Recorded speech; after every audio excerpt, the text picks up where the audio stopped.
सदरून अहवाल विधानसभेच्या पटलावर ठेवण्यात झालेल्या विलंबाची कारणे सोबत जोडली आहेत। अहवाल सभागृहासमोर ठेवण्यात आला। सदर अहवाल विधिमंडळाच्या संकेतस्थळावर उपलब्ध करून देण्यात येईल। अध्यक्षांनी सभाध्यक्षांची तालिका नामनिर्देशित करणे। कारण दिली आहेत ना। मी महाराष्ट्र विधानसभा नियम 8च्या पोटनियम 1 अन्वये खालील सदस्याची सभाध्यक्षाच्या तालिकेवर नामनियुक्ती करतो। श्री चैनसुख संचेती विधानसभा सदस्य। स्थगन प्रस्तावाच्या सूचना। काल 4 केले ना।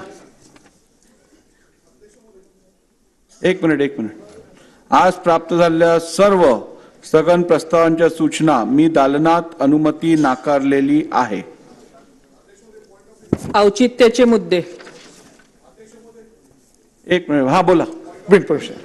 अध्यक्ष महोदय, कर्नाटक सरकारनं आलमट्टी धरणाची उंची वाढवण्यासंदर्भात कारवाई चालू केलेली आहे। 519.60 मीटर हा आता तिथं प्रकल्पीय संचित पूर्ण संचय पातळी आहे आणि आता त्याची संचित पातळी 524 मीटर करण्याचे नियोजन त्यांनी केलेलं आहे।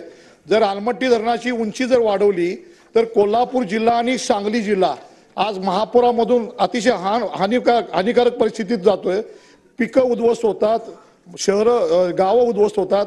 विशेष करून पश्चिम भाग कोल्हापूरचा आणि सांगली जिल्हा याच्यामध्ये पूर परिस्थिती भयानक होती। जर 524 मीटर उंची केली त्या ठिकाणी कर्नाटक सरकार याची अंमलबजावणी करायला लागले। त्यासाठी जमिनीचं हस्तांतरण करणं या सेवा त्या ठिकाणी त्यांनी चालू केलेल्या आहेत। कर्नाटक सरकारनं महापुराचा फटका अतिशय ज्यादा बसला आणि मला वाटतं या ठिकाणी कोल्हापूर आणि सांगली जिल्ह्यातली पूर परिस्थितीतली गावं राहणारी नाहीत अशी परिस्थिती होणार आहे। त्याचा संपूर्ण फुगवटा या कोल्हापूर आणि